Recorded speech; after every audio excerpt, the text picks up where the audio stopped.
admission against her interest, di ba? Di sir, ang sinasabi ko pong admissions against interest, yung November 26 video po, sir. Na sinasabi niyang totoo yon at hindi niya Yes, sinasabi. sir. Okay. Opo.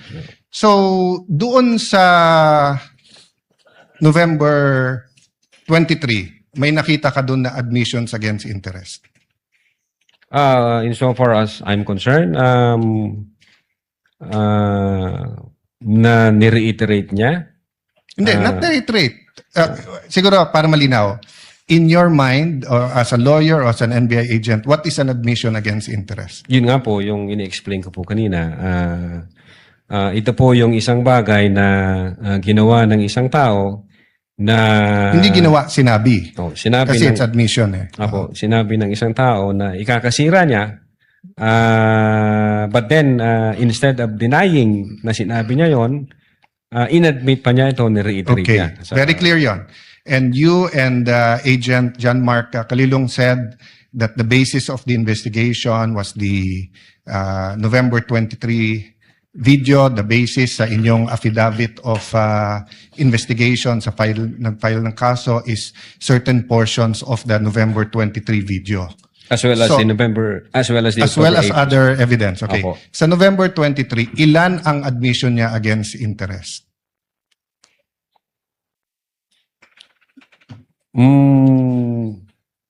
Ang sinasabi ko pong admission against interest, This yung is a new November question. 26. This is a new question. If you evaluated well the November 23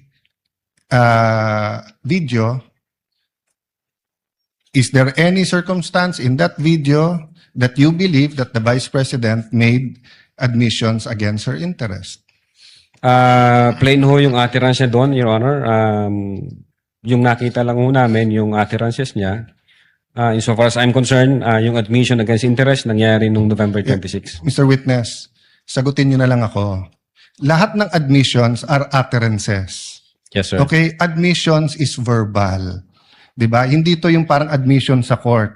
Pwede mo i-admit yung documentary evidence, pwede yung object evidence, pwede yung statements.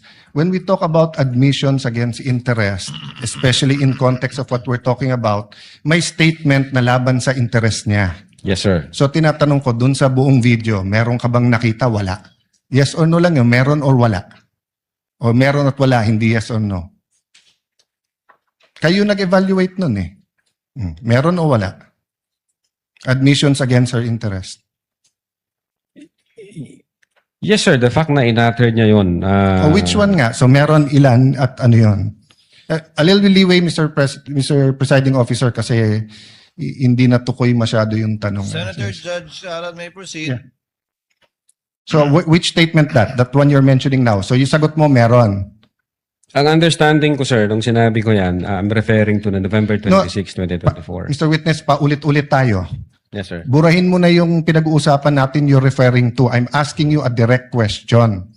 Yes, Sa sir. November 23, meron o wala bang statements na you will consider in your professional as a lawyer and as an NBI agent in charge of investigating this? Meron ba siyang state admissions against interest? Ang tinutukoy ko lang po again, Your Honor, yung 26. No, I don't care. Wala po yung 23. I'm sorry. I don't care, Mr. Presiding Officer, kung anong tinutukoy mo. I'm asking you a direct question. November 23 video. Meron o wala siyang admissions against her interest doon? Attorney Lotok, yes, no, I do not know, I do not remember. We're referring to November 23, not 26. I do not know, sir. Ang you do not know. nire-refer ko na... Yeah, don't tell me na. So you do not know. Okay. When she said, kung papatayin ako, may kausap na ako, patayin niyo yung tatlo. Is that an admission against interest? Yes or no? Based on that utterance, sir, yes, I think so. Yes. O kakasabi mo lang kanina, I don't know. Ngayon, yes. O ano pa? Ano pa sa video na yon na admission against interest? Meron o wala? Or I don't know? Yung utterances na yun, sir, Sir, bukod nga doon. to me, sir, yung utterances na yun, that's admission against Sir, interest. klaro na yon. Tinanong ka na ng presiding officer, sagot mo, I don't know. Tinanong kita ng diretso na sa video, biglang you know, biglang sasabihin mo na yun utterance na yon. So ang tanong ko na ngayon, bukod doon, Aside from that, Sir, ulitin ko po yung sagot ko.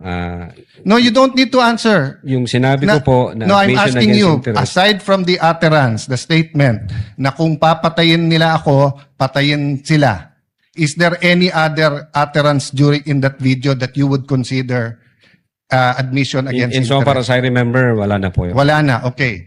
When the Vice President said, yung pinamigay sa DepEd, isn't that an admission against her interest kung may pinamigay? Siya po yung namigay, sir? Sir, Ikaw ang nanood ng video, ikaw nag-evaluate, ako pa magsasabi sa iyo kung ano laman ng video. Akala ko ba, tinignan nyo ng mabuti yung video? Bakit hindi mo alam yung laman ng video? DSW, ano yun? Sir, pwede ko pong tingnan yung sinasabi No, niyo. so you do not know what the alaman ng video. Again, tinignan ko po ang video one time and ang nag-review po ng video yung agent on case. Yes, but you're the agent in charge and you're the one who filed the affidavit. Okay, Yes, sir. next question. Nung sinabing mag-people power, tapos ang sinabi niya, hindi yun yung solusyon. O kung nag-people power, sino magiging presidente? Kung nag-people power at mawawala ang Pangulong Marcos, sino magiging presidente? Siya, sir. Opo. Oh, so hindi ba admission against her interest din? Siguro sa interest niya maging presidente. Pero ang sinabi niya, what? I think so, sir. Okay. So I mentioned 3. So my next question. When you have an admission against interest, do you take the whole admission or you can cut it up into parts?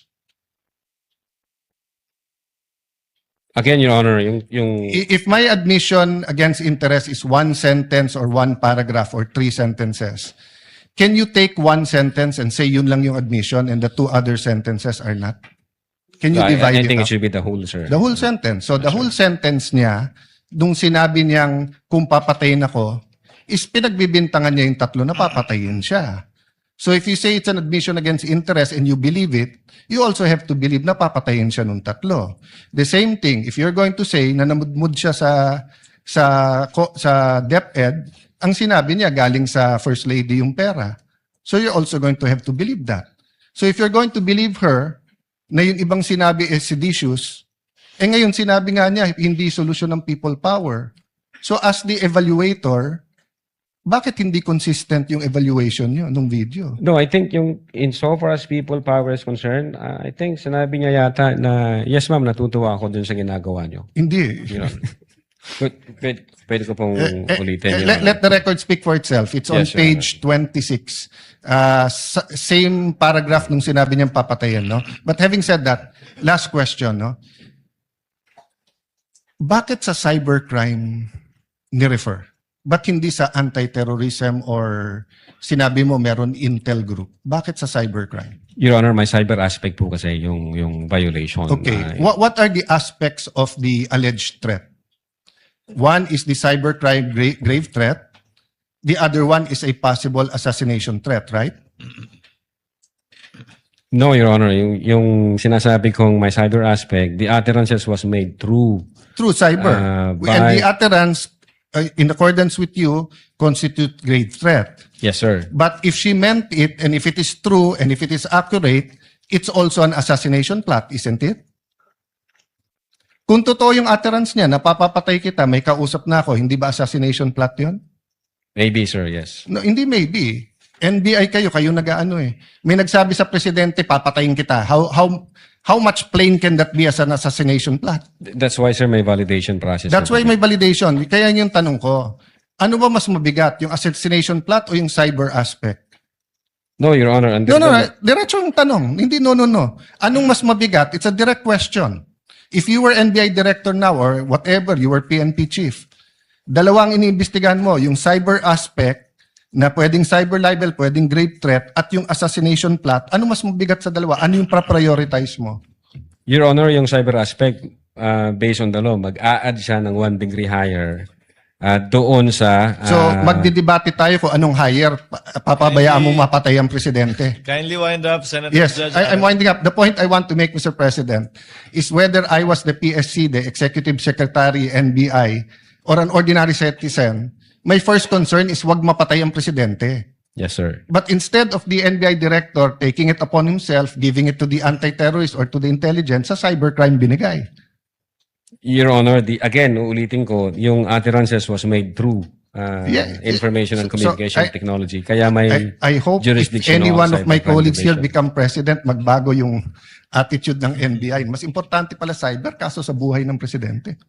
Not necessarily, Your Thank you, Honor. Mr. President.